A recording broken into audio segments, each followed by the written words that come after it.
الفاتحہ.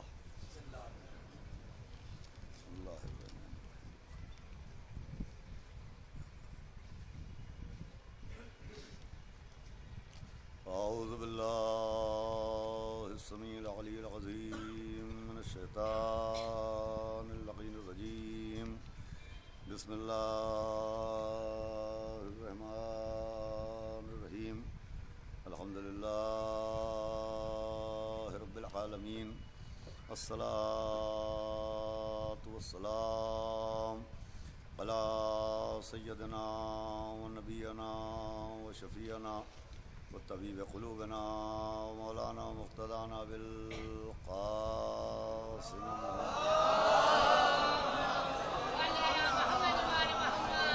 آلہ الطیبین الطاہرین المعصومین ولعنۃ اللہ علی اعدائہم اجمعین من یومنا ھذا الی یوم الدین.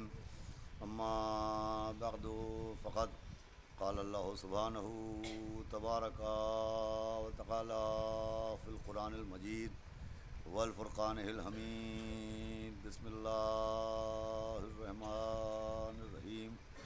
الف لام میم احسب الناس ان یترکوا ان یقولوا آمنا وهم لا یفتنون. ایک صلوات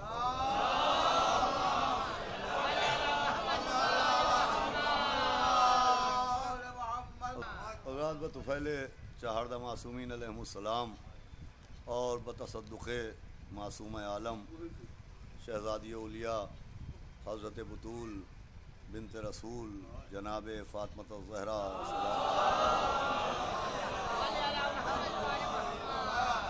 حسینی اکادمی کے زیر اہتمام منعقد ہونے والے اس خمسہ مجالس کا یہ پہلا روز ہے اور آپ حضرات اس کثیر تعداد میں اس پہلے روز ہی یہاں کے اوپر تشریف فرما ہیں. ہر سال ایک عنوان کے تحت ایک موضوع کے تحت گفتگو کرنے کی کوشش کی جاتی ہے. بہرحال عنوان کوئی ہو موضوع کوئی ہو مقصد ایک ہوتا ہے اور وہ مقصد ہے عرفان اہل بیت. وہ مقصد ہے اضافہ محبت اہل بیت اطہار. چنانچہ امسال جس موضوع کو منتخب کیا گیا وہ ایمان اور امتحان ہے. ایمان اور امتحان کے عنوان کے تحت آپ کے سامنے گفتگو کرنے کے لیے میں نے سورہ عنکبوت کی جن ابتدائی آیات کو تلاوت کرنے کا شرف حاصل کیا اس میں بہت وضاحت کے ساتھ ان تمام افراد کو جو اپنے کو مومن تصور فرماتے ہیں، جو یہ اقرار کرتے ہیں کہ وہ اللہ پر ایمان رکھتے ہیں، وہ نبی پر ایمان رکھتے ہیں، وہ 12 اماموں پر ایمان رکھتے ہیں، وہ جنت و جہنم پر ایمان رکھتے ہیں، وہ برزخ و قیامت پر ایمان رکھتے ہیں، وہ مرنے کے بعد جزا و سزا پر ایمان رکھتے ہیں، وہ محشر کے میدان میں حساب و کتاب پر ایمان رکھتے ہیں. ان تمام افراد کو متوجہ کیا جا رہا ہے، اس آیت کے ذریعے متنبہ کیا جا رہا ہے کہ صرف اقرار ایمان سے نجات نہیں ملے گی. آیت اعلان کر رہی ہے کہ کیا تم نے یہ گمان کر لیا، کیا تم نے یہ سوچ لیا کہ صرف اتنا کہنے پر کہ ہم ایمان لے آئے تمہیں چھوڑ دیا جائے گا، تمہیں بخش دیا جائے گا اور تمہیں امتحانوں میں نہ ڈالا جائے گا؟ اس کا مطلب قرآن اعلان کر رہا ہے کہ ایمان کے بعد اطمینان کی منزل نہیں ہے، ایمان کے بعد امتحان کی منزل ہے. صلوات بھیجے محمد وآلہ.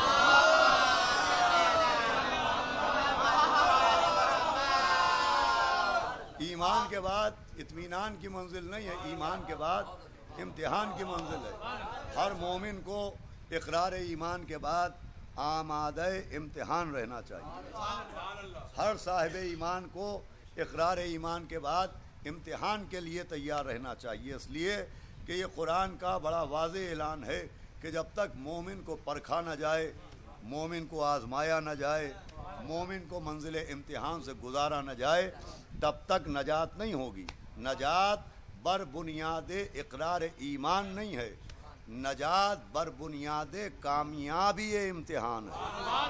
صلوات پڑھے محمد وآلہ محمد.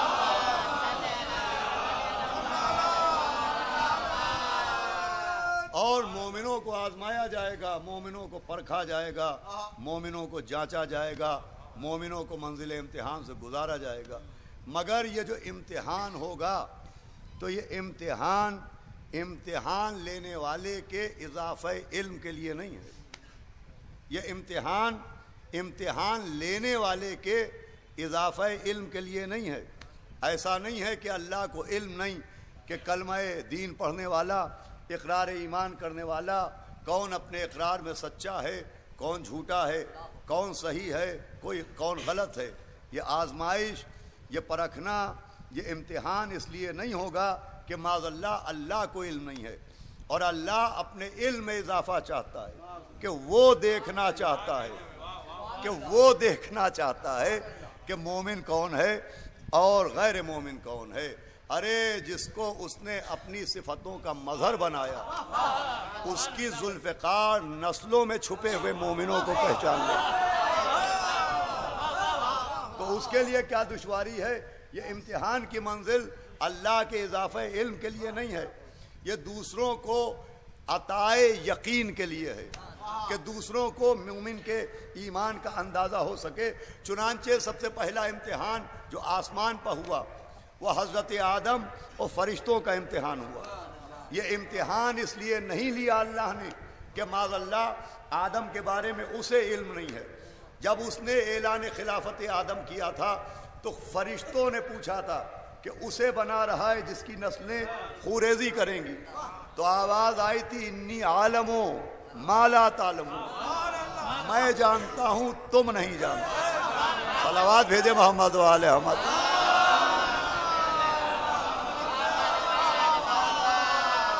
یعنی امتحان آدم کا مقصد یہ نہیں ہے کہ معاذ اللہ کو علم نہیں تھا، اللہ کو علم تھا. اب فرشتوں کو وہ علم عطا کرنا ہے، فرشتوں کو دولت یقین عطا کرنا ہے، فرشتوں کو جناب آدم کی عظمت کے بارے میں علم عطا کرنا ہے. لہذا امتحان ہوا. اللہ کو علم تھا مگر چونکہ اعتراض فرشتوں کی جانب سے ہوا تھا کہ تو اسے بنا رہا ہے، لہذا آدم اور فرشتوں کا امتحان ہوا. اچھا آپ دیکھیے، یہ دنیا کا پہلا امتحان تھا کہ جس میں اللہ نے آدم کو عہدہ پہلے دیا، امتحان بعد میں لیا. آدم کو اللہ نے توجہ فرمائیے گا، آج تمہیدی گفتگو ہے لیکن آج ہی سے متوجہ ہو گئے تو انشاءاللہ باقاعدہ گفتگو کا آغاز ہو جائے گا کہ اللہ نے جناب آدم کو عہدہ پہلے دیا، امتحان بعد میں لیا. مسجود ملائکہ پہلے بنایا، امتحان بعد میں لیا. انی جاعل فی الارض خلیفہ کا اعلان پہلے کیا، امتحان بعد میں لیا. حالانکہ دنیا کے قانون، امتحان کے قانون یہ ہوتے ہیں کہ دنیا میں امتحان پہلے ہوتا ہے، عہدہ بعد میں دیا جاتا ہے. ایگزام پہلے ہوتا ہے، رزلٹ بعد میں آتا ہے. ٹیسٹ پہلے ہوتا ہے، منصب بعد میں ملتا ہے. مگر اللہ نے جناب آدم کو عہدہ خلافت پہلے دیا، امتحان بعد میں دیا، تاکہ یہ پیغام بھی جائے کہ اب اگر کبھی کسی معصوم کو منزل امتحان میں دیکھنا تو امتحان معصوم کا مقصد بھی سمجھ لینا. بھائی بہت خاص بات ہے جو میں عرض کر رہا ہوں کہ اگر کوئی معصوم منزل امتحان میں نظر آئے تو یہ بھی سمجھ لینا کہ معصوم کا امتحان معصوم کو پرکھنے کے لیے نہیں ہوتا،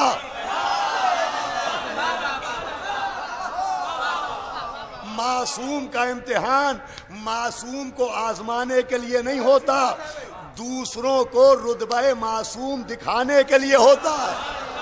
صلوات بھیجے محمد وآلہ.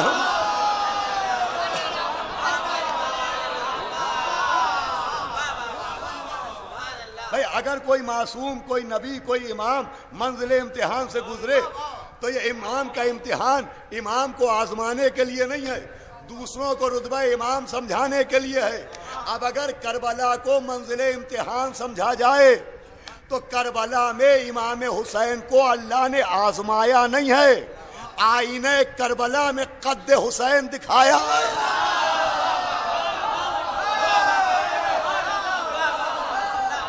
صلوات بھیجے محمد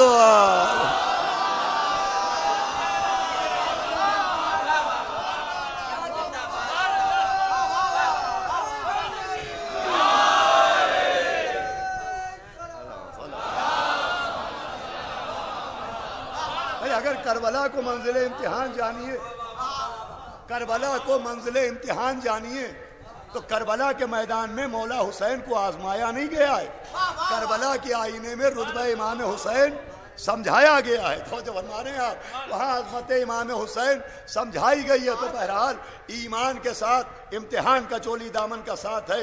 آدم کا امتحان آسمان پر ہوا، اور وہاں پر آدم کا امتحان اور ملائکہ کا امتحان علم کے ذریعے ہوا، اور پھر جیسے ہی زندگی زمین پر آئی اور جیسے ہی سلسلہ آدمیت شروع ہوا، پھر ایک منزل امتحان آئی۔ آسمان پر آدم و ملائکہ کا امتحان ہوا، زمین پر اولاد آدم کا امتحان ہوا، حابیل و قابیل کا امتحان ہوا۔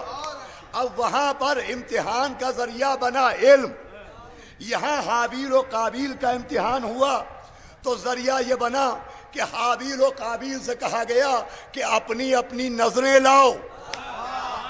لیجئے، نظر کو ذریعہ امتحان بنایا اور بتایا کہ یہ منتیں، یہ نظریں شیعوں کی رسم و رواج کا نام نہیں ہے، ذریعہ امتحان کا نام ہے۔ تو فرما رہے ہیں آپ، یہ نظر و نیاز رسم و رواج کا نام نہیں ہے، یہ نظر و نیاز یہ رسم و رواج نہیں ہے، یہ بھی ذریعہ امتحان ہے۔ حابیل سے کہا تم اپنی نظر لاؤ، قابیل سے کہا تم اپنی نظر لاؤ، تو قابیل سڑا ہوا غلہ لے کے چلا، حابیل نظر کے معاملے میں بہترین دمبا لے کے چلے۔ لیجئے، امتحان میں حابیل کامیاب ہوئے اور قانون بنا کہ جو نظر میں سخاوت دکھاتا ہے وہی کامیاب میں پاس ہو پاتا ہے۔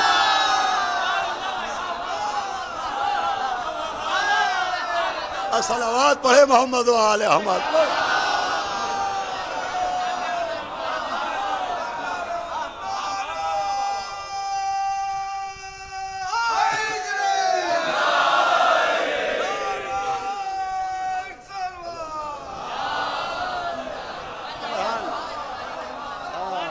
ایک تمہیداً گفتگو ہے، لیکن آپ توجہ فرما رہے ہیں کہ ایمان کے ساتھ امتحان، حابیل و قابیل کا امتحان۔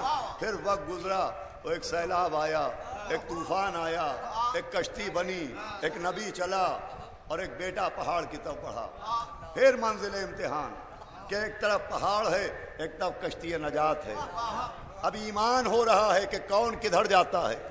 نوح کا بیٹا امتحان میں ناکام ہوا، نبی کی طرف نہیں بڑھا، پہاڑ کی طرف بڑھا۔ لیجئے، پہچان بنی کہ جو امتحان میں ناکام ہوتے ہیں کبھی نبی کی آواز پر نہیں جاتے، ہمیشہ پہاڑ کی طرف جاتے۔ اور نوح نے کہا ابنی، پالنے والے، میرا بیٹا۔ اب اس کے لیے توجہ چاہتا ہوں، جناب نوح نے کہا میرا بیٹا، 1000 مرتبہ سنا ہوا واقعہ ہے لیکن نتیجہ نیا دینا ہے۔ جواب آیا لیسا من اہلک، یہ آپ کے اہل سے نہیں ہے۔ دیکھیں یہ قصے کیوں سنائے جا رہے ہیں، یہ نبیوں کے گھروں کے واقعات کیوں سنائے جا رہے ہیں، یہ حابیل و قابیل کی باتیں کیوں بتائی جا رہی ہیں، یہ نوح کی بیوی اور بیٹے کا قصہ کیوں سنایا جا رہا ہے، یہ ابراہیم کے چچا آزر کی باتیں کیوں بتائی جا رہی ہیں، یہ یوسف کے بھائیوں کا قصہ کیوں سنایا جا رہا ہے۔ یہ اس لیے سنایا جا رہا ہے کہ کسی کو رشتے دیکھ کے نہ ماننا، رزلٹ دیکھ کے ماننا۔ جو فرمائیے گا، رشتہ دیکھ کے نہ ماننا، امتحان کا نتیجہ دیکھ کے ماننا، امتحان کا رزلٹ دیکھ کے ماننا کہ امتحان میں کامیاب ہوا یا امتحان میں ناکام ہوا۔ اچھا، آپ غور کرنے کی بات ہے، جناب نوح نے کہا 1000 مرتبہ آپ نے سنا کہ میرا بیٹا، انہوں نے کہا میرا بیٹا، آواز لیسا من اہلک کہ یہ آپ کے اہل سے نہیں ہے، یعنی آپ کا بیٹا نہیں ہے۔ کہنا یہ چاہیے تھا کہ یہ مومن نہیں ہے، یہ موحد نہیں ہے، یہ اطاعت گزار نہیں ہے، یہ نمازی نہیں ہے، یہ پرہیزگار نہیں ہے۔ کہا گیا بیٹا ہی نہیں ہے۔ کیا سنا ہے آپ؟ بھائی نوح کہہ رہے میرا بیٹا، اور وہاں کہا جا رہا ہے لیسا من اہلک۔ بھائی کہنا یہ چاہیے تھا یہ مومن نہیں، یہ مسلم نہیں، یہ موحد نہیں، یہ عبادت گزار نہیں، یہ پرہیزگار نہیں، مگر وہاں اس کے ایمان کا انکار نہیں ہوا، رشتہ ہی کینسل کر دیا گیا۔ بھائی ذرا اگر میں سمجھا سکوں تو ایک نتیجہ پہنچانا جا رہا ہوں، وہاں رشتے کا رجسٹریشن کینسل ہو گیا کہ یہ آپ کا بیٹا ہی نہیں۔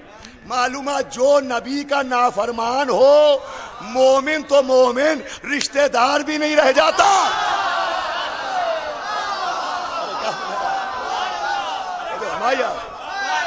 قرآن کیا سمجھا رہا ہے؟ جو نبی کا نافرمان ہو، مومن تو مومن، مسلم تو مسلم، رشتہ دار بھی نہیں رہ جاتا۔ اگر بیٹا نافرمانی کرے تو بیٹا نہ رہے گا، تو اگر بیوی کرے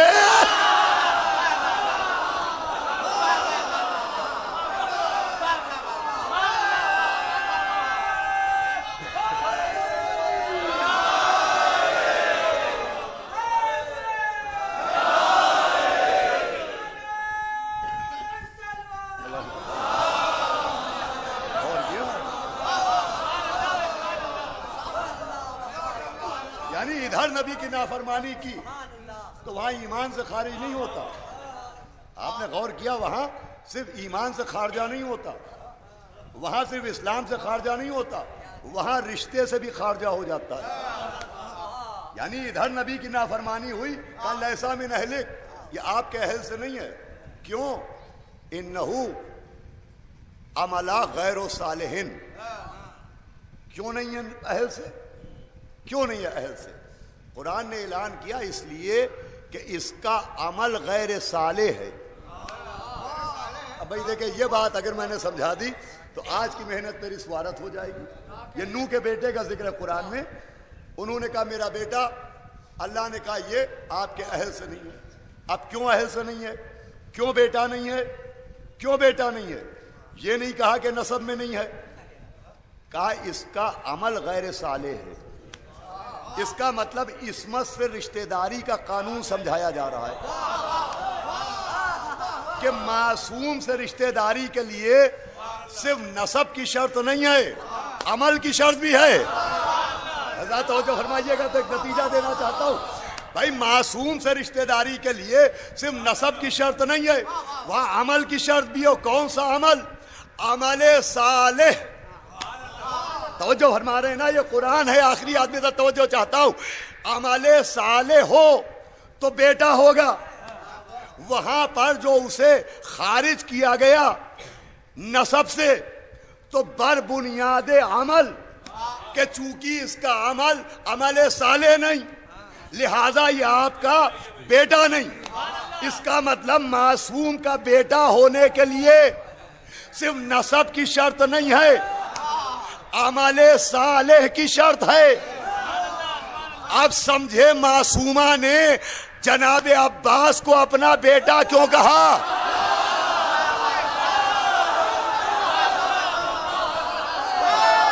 سنیے میں دلیل دینا چاہ رہا ہوں۔ اب سمجھے بی بی زہرا نے جناب عباس کو اپنا بیٹا کیوں کہا؟ اس لیے کہ وہاں رشتہ داری کی بنیاد صرف نسب نہیں ہوتی، عمل صالح ہوتی ہے۔ تو جس کا عمل صالح نہ ہو وہ معصوم کا بیٹا نہیں، تو جس کا لقب عبد الصالح ہو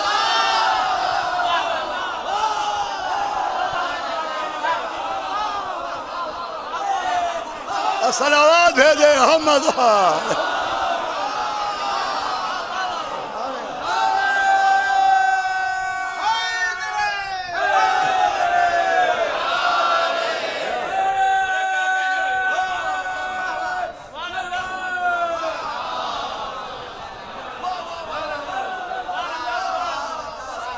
میں نے مولا کے کرم سے آپ کی دعاؤں سے ایک اتنی مضبوط دلیل پیش کی ہے۔